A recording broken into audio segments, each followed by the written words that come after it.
sister started her business by stealing my inheritance money, but karma hits her and business goes sideways. I, 28M, lost my dad last year to a sudden heart attack. It's been tough, especially dealing with the consequences involving my stepmom, 45F, and stepbrother, 15M. Dad and I were close, but things were always tense with Karen, my stepmom. Dad was well off and owned 2 houses, our family home in the suburbs and a beautiful vacation house by Lake Tahoe. In his will, he left the family home to Karen and the lake house to me. The lake house was special to us because we spent every summer there fishing, boating, and making memories when I was a kid. Here's where it gets messy. A week after the funeral, I drove up to the lake house, needing some alone time to grieve. When I got there, I found Karen and my stepbrother, Tyler, had moved in. They claimed Dad had verbally promised them the lake house, and they weren't budging. I was shocked. I showed them the will, but Karen just scoffed and said she needed the house more than me since she was now a single mom. She accused me of being selfish and insisted that Dad would have wanted them to have it. I tried reasoning with her, explaining how much the place meant to me, but it quickly turned into a shouting match. Karen called me ungrateful and said I never accepted her as family. I'll admit, I lost my cool and said some things I'm not proud of. I brought up how she always seemed more interested in Dad's money than in being a real part of our family. It got ugly, and I ended up storming out, feeling betrayed and furious. I immediately called a lawyer who confirmed that legally, the house was mine. He advised me to start eviction proceedings. I sent Karen an official notice to vacate, but she tore it up and sent me a photo of the shredded paper. Now my extended family is involved. My dad's sister, Aunt Linda, is on my side,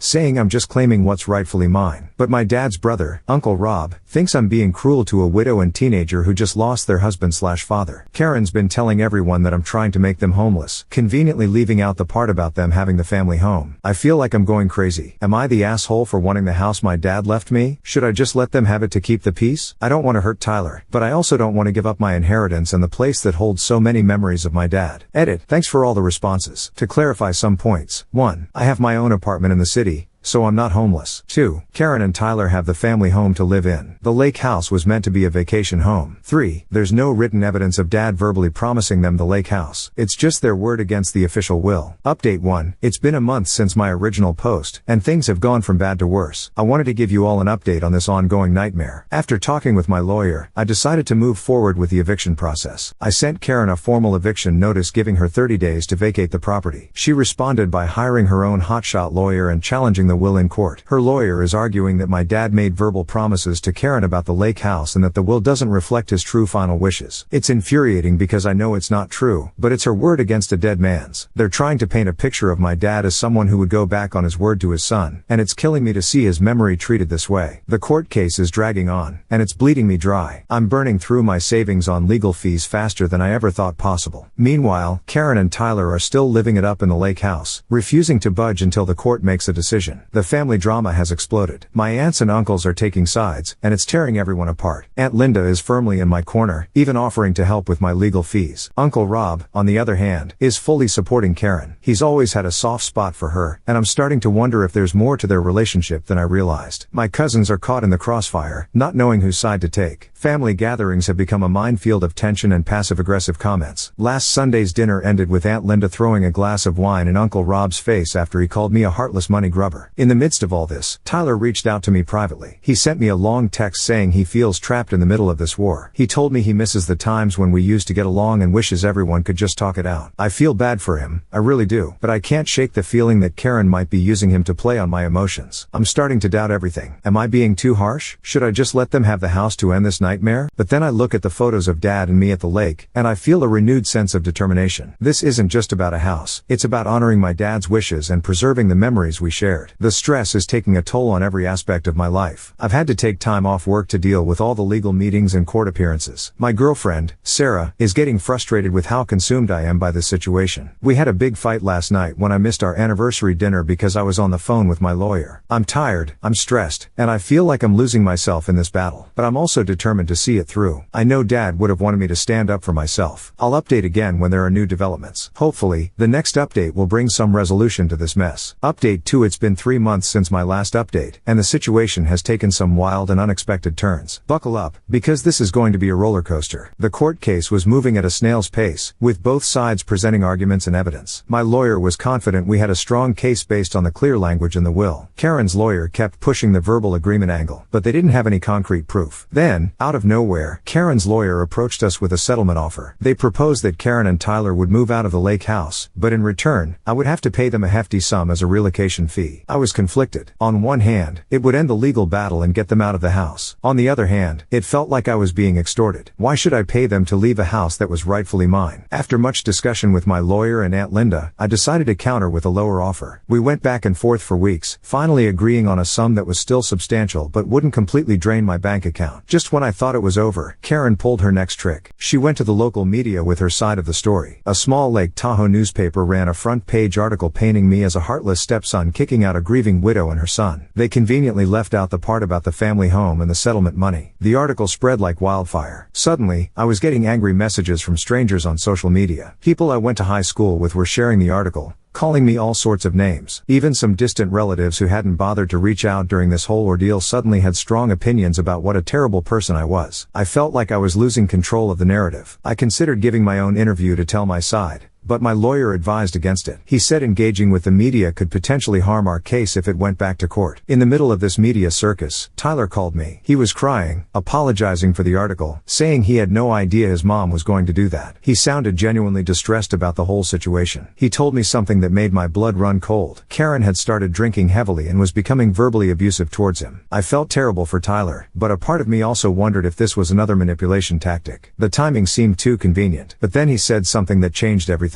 There's something else you should know. I found some old letters in Mom's closet. I think she was having an affair with Uncle Rob while Dad was still alive. I was stunned. Could this be true? It would explain Uncle Rob's unwavering support of Karen throughout this ordeal. My mind was racing, trying to process this bombshell. I asked Tyler to send me photos of the letters, which he did. They were vague, but there were definitely some incriminating phrases that suggested a long-term affair. I shared them with my lawyer, who said this could potentially change the direction of our case if we could prove Karen was unfaithful during the marriage. Now I'm faced with a moral dilemma. Do I use this information to strengthen my case? Or do I keep it quiet to protect Tyler and the rest of the family from the fallout? Part of me wants to expose Karen for who she really is, but another part feels like it would be stooping to her level. Through all of this, I've been trying to remember my dad and what he would have wanted. I found his old fishing rod in the garage and spent an afternoon just sitting by the lake, thinking about our times together. It strengthened my resolve. This house meant something to us, and I wasn't going to let it go without a fight. The settlement negotiations are on hold while my lawyer and I figure out how to proceed with this new information. I'm hoping we can reach a resolution soon and put this whole mess behind us. I'll update again when there's more news. This situation has turned out to be more complicated than I ever imagined. I'm starting to realize that there are no real winners in family disputes like this, only degrees of losing. Update 3, it's been another 2 months, and I have a mix of good news, bad news, and shocking revelations to share. First, the good news, we finally reached a settlement agreement. Karen and Tyler agreed to move out of the lake house. In return, I paid them the agreed upon sum for relocation expenses. It was a significant amount of money, but less than what I would have spent if the court case had continued. Now, the bad news, Karen didn't leave quietly. On moving day, I arrived to find the lake house in shambles. Furniture was broken, walls were damaged, and it looked like they had hosted a demolition party before leaving. The beautiful handcrafted dining table that my dad and I had made together was smashed to pieces. I was beyond furious. I called my lawyer immediately, but he advised me to document everything and not confront them directly. We're looking into legal options for the damage, but he warned me that pursuing this might reignite the whole legal battle we just settled. Now, for the shocking part. Remember those letters Tyler found suggesting an affair between Karen and Uncle Rob? Well, it turns out the truth is even more complicated than we thought. A week after Karen and Tyler moved out, I received a thick envelope in the mail. Inside was a letter from my dad, dated just a few days before his death, and a stack of documents. The letter explained everything, and it turned my world upside down. Dad wrote that he had known about Karen and Uncle Rob's affair for years. He had chosen to stay in the marriage for Tyler's sake, but he had been quietly gathering evidence and planning his exit. The documents included private investigator reports, bank statements showing suspicious transactions, and even DNA test results. The DNA test was the biggest shock of all. According to the results, Tyler is not my dad's biological son. He's Uncle Rob's child. Dad explained in the letter that he had intended to confront Karen and start divorce proceedings, but his heart attack came before he could. He apologized for leaving me to deal with the fallout and explained that the lake house was always meant to be mine, as a way of making up for the years of deception he had endured. I was reeling from this information. It explained so much: Karen's desperation to get the lake house, Uncle Rob's strong support of her, and even some of the tension I'd always felt with Tyler despite trying to be a good stepbrother. I didn't know what to do with this information. Part of me wanted to expose everything, to clear my dad's name and show everyone the truth about Karen. But another part of me thought about Tyler. He was innocent in all of this, and learning the truth would devastate him. After a lot of soul-searching and discussions with my therapist, yes, I started therapy to deal with all this stress, I decided to keep the information to myself for now. I reached out to Tyler and invited him to visit me at the lake house once the repairs were done. I figured he deserved to know the truth, but it should come from me, not as part of some public family scandal. The family is more divided than ever. Those who supported me are outraged by the damage to the house. Those who were on Karen's side are saying I drove her to this with my cruelty. I haven't told anyone about the letter or the DNA test, not even Aunt Linda. I've started the process of repairing the lake house. It's going to take time and money, but I'm determined to restore it to how it was when my dad was alive. Every time I feel discouraged, I read my dad's letter again and remind myself why this place is so important. The media attention has mostly died down, but I still get occasional nasty comments from strangers who read the original article. I'm trying to ignore them and focus on moving forward. This whole experience has changed me profoundly. I've learned more than I ever wanted to know about family secrets, the legal system, and human nature. I've lost relationships with some family members, but I've also discovered who my true supporters are. I'm planning to take some time off once the repairs are done and spend a few weeks at the lake house. I want to reconnect with the memories of my dad, process everything I've learned, and figure out how to move forward. I hope this is the last dramatic update I'll have to write, but given how this situation keeps evolving, I can't make any promises. Life has a way of surprising you, as I've certainly learned through all of this. Final update: it's been 6 months since my last update, and I'm happy, and somewhat relieved, to say that this will be my final post on this incredible saga. A lot has happened, and I want to share how things have finally been resolved. After the damage to the lake house, I decided to press charges against Karen for vandalism. It was a tough decision, but I felt I needed to stand up for myself one last time. The evidence was clear, and she ended up having to pay for the repairs. This legal action caused another rift in the family, but surprisingly, it also led to some unexpected reconciliations. Tyler, who turned 18 during all of this, reached out to me. He apologized for his part in the drama and explained how difficult it had been living with Karen's bitterness and anger. We met up at a coffee shop, and I made the difficult decision to tell him the truth about everything. The affair, the DNA test, all of it. It was an emotional conversation, to say the least. Tyler was shocked and hurt, but he also expressed a strange sense of relief. He said he had always felt like an outsider in the family, and this explained why. We spent hours talking, crying, and trying to process everything together. In a twist I never saw coming, Tyler asked if he could move in with me. He said he couldn't bear to live with Karen anymore, knowing what she had done. After some consideration, I agreed. We've been living together at my apartment for the past few months, and it's been a journey of healing for both of us. The repairs on the lake house took longer than expected, but they're finally complete. Walking into the restored house for the first time was an emotional moment. It looked just like it did when my dad was alive, and I felt his presence there. Now, here's where things get interesting. Remember Uncle Rob? Well, the truth finally came out. After Tyler moved in with me, Karen apparently had a meltdown and spilled everything to the family in a drunken rant at a gathering I didn't attend. The fallout was massive. Uncle Rob's wife left him, and he's become a pariah in the family. Karen moved to another state, presumably to escape the scandal. The last I heard, she's trying to find herself at a yoga retreat in Bali. The extended family is slowly coming back together, rallying around Tyler and me. At a recent family gathering, Aunt Linda pulled me aside and apologized for not seeing through Karen's act all these years. She's been an incredible support, especially for Tyler as he navigates his new reality. I've done a lot of reflecting over these months. While I don't regret fighting for what was legally mine, I do regret how ugly things got. I've learned valuable lessons about communication, empathy, and the importance of clear estate planning. In an unexpected turn of events, I've started dating Sarah again. We reconnected at a mutual friend's wedding, and after a long heart-to-heart about everything that happened, we decided to give our relationship another shot. She's been amazingly supportive of both me and Tyler. The lake house is now a place of healing for our fragmented family. I've started a new tradition of hosting an annual family weekend there, where we fish, share memories of Dad,